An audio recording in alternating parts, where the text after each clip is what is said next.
Frequently in life, the very things that we hate are often the best things for us.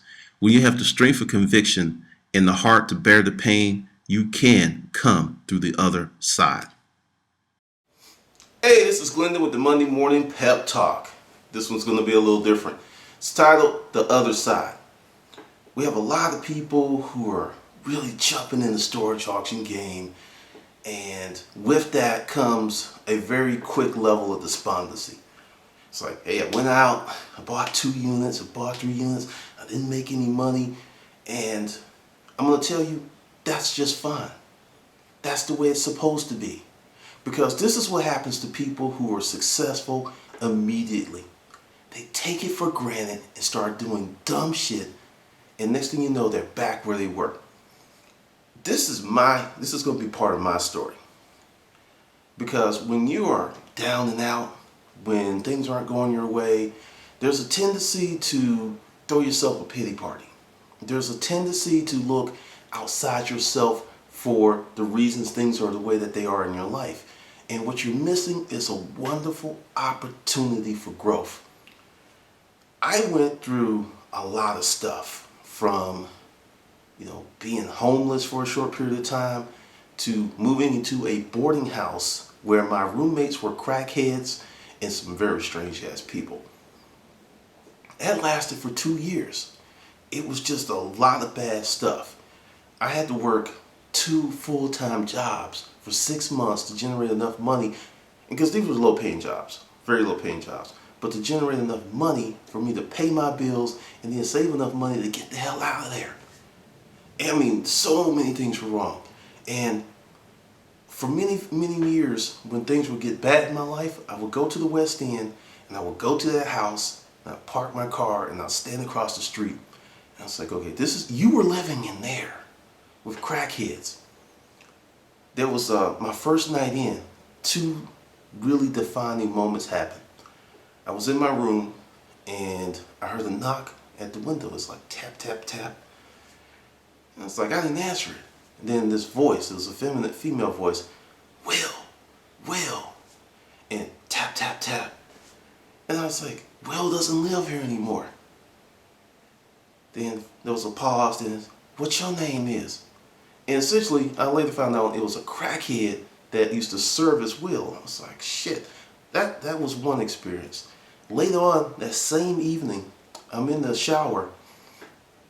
Then all of a sudden, there's bullets coming through the window around the edge of the shower. I'm in the bottom of the shower like this, shaking like a little frightened dog.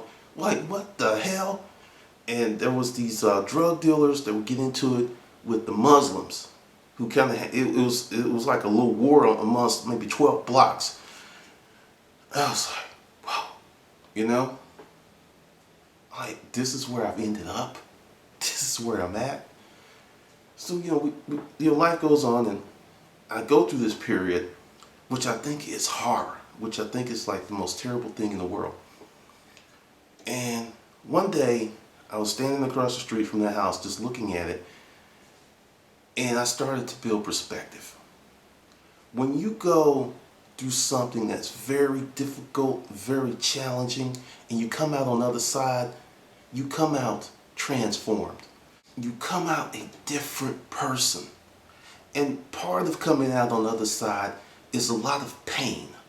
It's a lot of disappointment. It's a lot of long days. It's a lot of bullshit. That is part of the process. And I no longer go back over there to look at that house. Because, I was thinking about that yesterday. It's been a long time since I've gone over there to look at that house, because my perspective is so deep. I understand that if I wake up and I make $100, and if that's all I make that day, it's better than the $125 I made per week working that job I was working. I'm telling you, you have to go through the pain. That is what everyone's trying to avoid. Everyone's trying to avoid pain. Everyone's trying to avoid hard work. Everyone's trying to avoid things that test you. I went through that period, and when you go through certain things, you don't understand that they're preparing you for something else. Going through that, 2 years of living in the West End And also, since I was clean shaven, everyone thought I was a cop playing in the neighborhood. So I'm walking to the bus stop because I didn't have a car. And they're like, yo, there's 5-0, there's 5-0. What's up, Mr. Police Officer? How you doing? I'm not a cop. I'm on my way to work. But I shaved, so everyone thought I was a cop. Very interesting community, living in the hood. And one of the things that people don't understand is pain, truth, and time can change your life. Another thing that this job, living in the West End goes to you to prepare me for. I had this job working for a relocation company, and it was hard. It was very, very hard because the company, give you an example of the first sales meeting. I was a new salesperson, and there was another, Lawrence, we both went up. And this is the first sales meeting. You're lazy, you don't give a fuck, and you really need to work harder. That's how the sales meeting began. And I don't know if any of you have ever worked with a sports, driven sales organization. It's rough, man. You hold accountable because we had a sheet of goals. You had to make 250 calls a week. Doesn't really sound like a lot, 50 calls a day, right? Okay, a call is you dial someone and the human answers the phone. So it becomes very challenging to make that 250 calls. But this is the rub. If you make 250 calls, you're going to make a sale. Because you're only going to reach maybe 20, 30 people. But you're going to make a sale. Not that 20, 30 people. You're going to meet with probably 10. And out of 10, you're going to sell 2 or 3. And you have to do all of that to get to those sales. But going through the West End experience, as I term it, and the East Point experience, I was ready and I was able to do it. And I'm not going to say it was easy, but I was able to do it because I had built perspective, a certain level of mental toughness, and I was grateful for the opportunity. Something happened on my wall last week. Well, it wasn't my wall. It was actually Dan Dotson's wall. I actually posted, I sent Dan an email, a message through Facebook, and I said, hey, can I post this link on your wall? And he's like, sure you can. And I posted it on there. Then people were posting. Then I'm going to call him out since it was a public forum. Kenny Sowell, or whatever his name is, he was like, Glendon don't want to talk to newbies. He's just going to tell you to buy it because it's in the book. And I'm sitting there like, wait a minute. I knew you left the group and everything, and I was just like, what is this? And Kenny, to you, dude, you're not going to get anything wishing and wanting and acting like a little bitch, because that's what you did. And I was real respectful because it wasn't my wall. If it was my wall and you did that shit, I would have blazed you. My response was, there are 310 videos with free information. All you have to do is watch it. And I've said it once, I've said it twice, and I'm going to say it one more time. If you are lazy, if you have no initiative, if you're a little scared little bitch, if you don't have self-motivation, do not buy my book. I've said this several times. This business is not for everyone. You're looking for the easy way out. And that's what this video is about. The easy way out is going to give you an easy life. You're going to get easy money. And easy money is $5 to $10 an hour. An easy life is you don't have to work that hard, but you don't have to stress because you don't have enough money to live where you want to live. You're going to have to stress because your car is always breaking down because you don't have enough money to fix that bitch. That's the life you want, have it.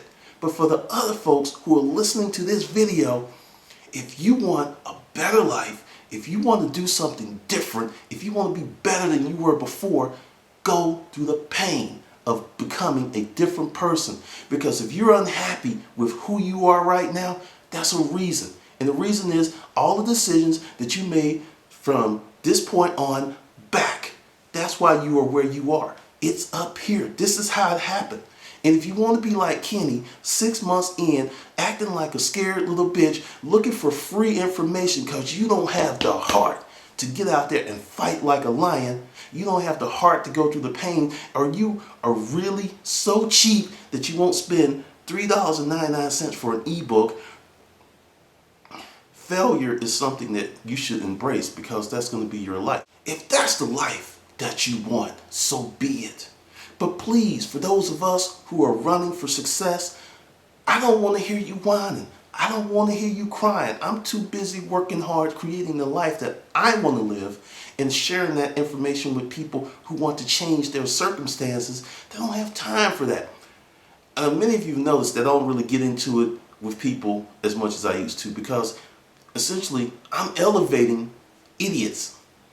There are people who really don't have shit going on, really don't have the life they want, so they attack me because what I do is hold this mirror up to their face and they're like, oh God, I'm not successful because I'm a lazy, sorry son of a bitch. That's some hard truth. And until you adopt that hard truth, until you look at it in the mirror and go, you know what, that's right. That's the truth.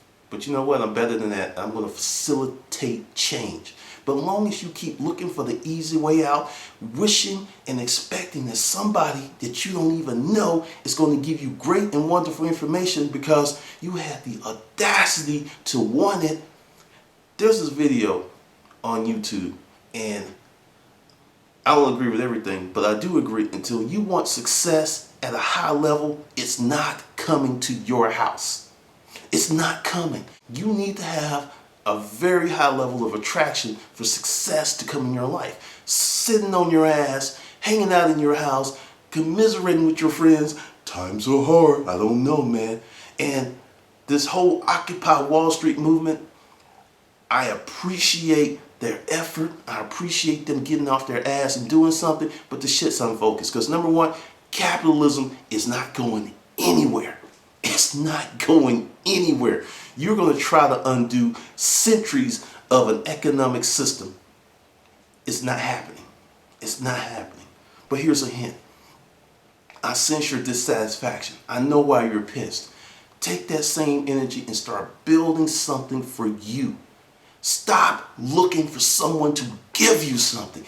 That mindset is fucking up our country. I am sick of it. And that's what I'm saying, Kenny. You looking for somebody to give you something. Dude, I said it again. I'm not your bitch. If you have one, good luck with her because you seem to be less than a man to pee on someone's wall like that. I mean, seriously, that shit pissed me off. But like I said, it wasn't my wall. So I didn't really blaze you in the manner that I would have if it was my wall. But see, you knew you couldn't pull that shit on my wall. That's why you didn't do it with your little punk ass. Anyway, back to the people that matter. Because Kenny is no longer on the island. He's not welcome. Don't call me. Don't email me. I don't want to hear shit from your little punk ass.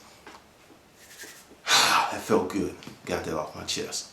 But this is the deal. For you to be a better person, for you to do this business, know that all that hard work, going through that pain, going through that disappointment, if you stick with it, it's going to benefit you in so many ways I can't even outline them.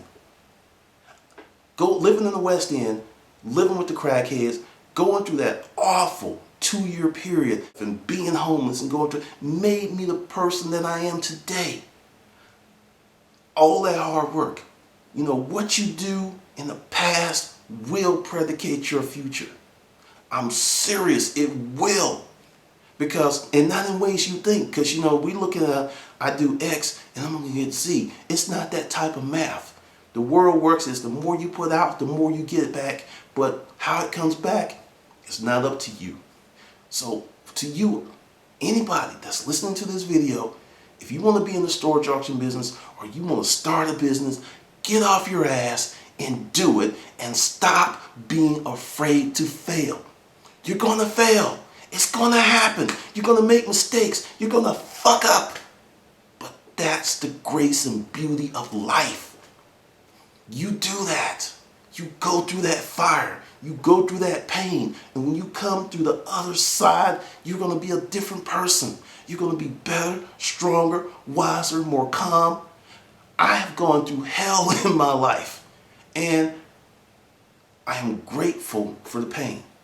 Because it made me a person that can sit down and come up with ideals and concepts and make money sitting on my ass. I've earned this shit.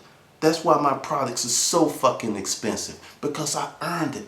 And no one else on the net can do for you what I can. Because see, everyone's talking about going to the storage auctions and it's easy, and no, it's not easy. Because I'm not going to lie to you like that. I'm not just going to give you certain methodology on how to make money with storage unit auctions. I'm going to give you the inner sanctuary, because that's where it started for me. Once I changed my mindset, I changed my life. If you are living the life of a loser, you have a loser mindset. It is not that life is kicking you in the ass. You're kicking your own self in the ass every day upstairs. You're getting up saying, I don't have what it takes. I'm not lucky enough. I'm not fortunate enough. It's not in the cards. Or my favorite loser mindset saying, well, Lord didn't want me to have it. That's some bullshit. I don't know what kind of God you have in your life, but my God's about abundance. Abundance of any and everything. But see, I understand my relationship. It's not about me sitting going, God, give me this, give me that. May I have this? Oh, no, it's about thank you for giving me the gifts that I already have. And with the hard work and development of those gifts, that's where the success comes from. Everything that you want, everything that you need, you have in you right now what it takes to get it, but you don't have the tools to fully utilize those skills. It's already in you. There's a saying that hard times don't develop character. Hard times uncover what's already there. It's like when you are refinishing a piece of furniture and you strip off all that gunk and grime and old varnish and the old stain, and you get down to that beautiful wood. That wood was already there and you just uncovered it. You have to do that with yourself. You have to uncover all of that beauty, that grace, those talents by stripping away the bullshit. And that's going to come from hard work, and it's going to come from you being honest with yourself. See, Kenny, he wasn't honest with himself. He's sitting around whining like a little bitch. Yeah, you my whooping boy this Monday morning. Yes, sir. Yes, sir. Yes, sir. Because you're acting like you wear pink panties. Anyway, that's right. I think people forgot that I am not the type of guy that will take bullshit lightly. I will tell you, if I think you're a fucking fool, I will tell you, you're a fucking fool, Kenny. Yes, you are. But this is the deal. Don't be Kenny. Are you a warrior? Do you want to be your own personal hero? You're not going to get that by holding on to someone else's cape. You're going to get that way by putting on your own Superman, Supergirl costume, letting that cape whip in the wind, and you go out in the world and do what you do. That's how you become a winner. It's not by thinking. It's not by hoping. It's by doing. All right, this is Glendon with your Monday morning pep talk.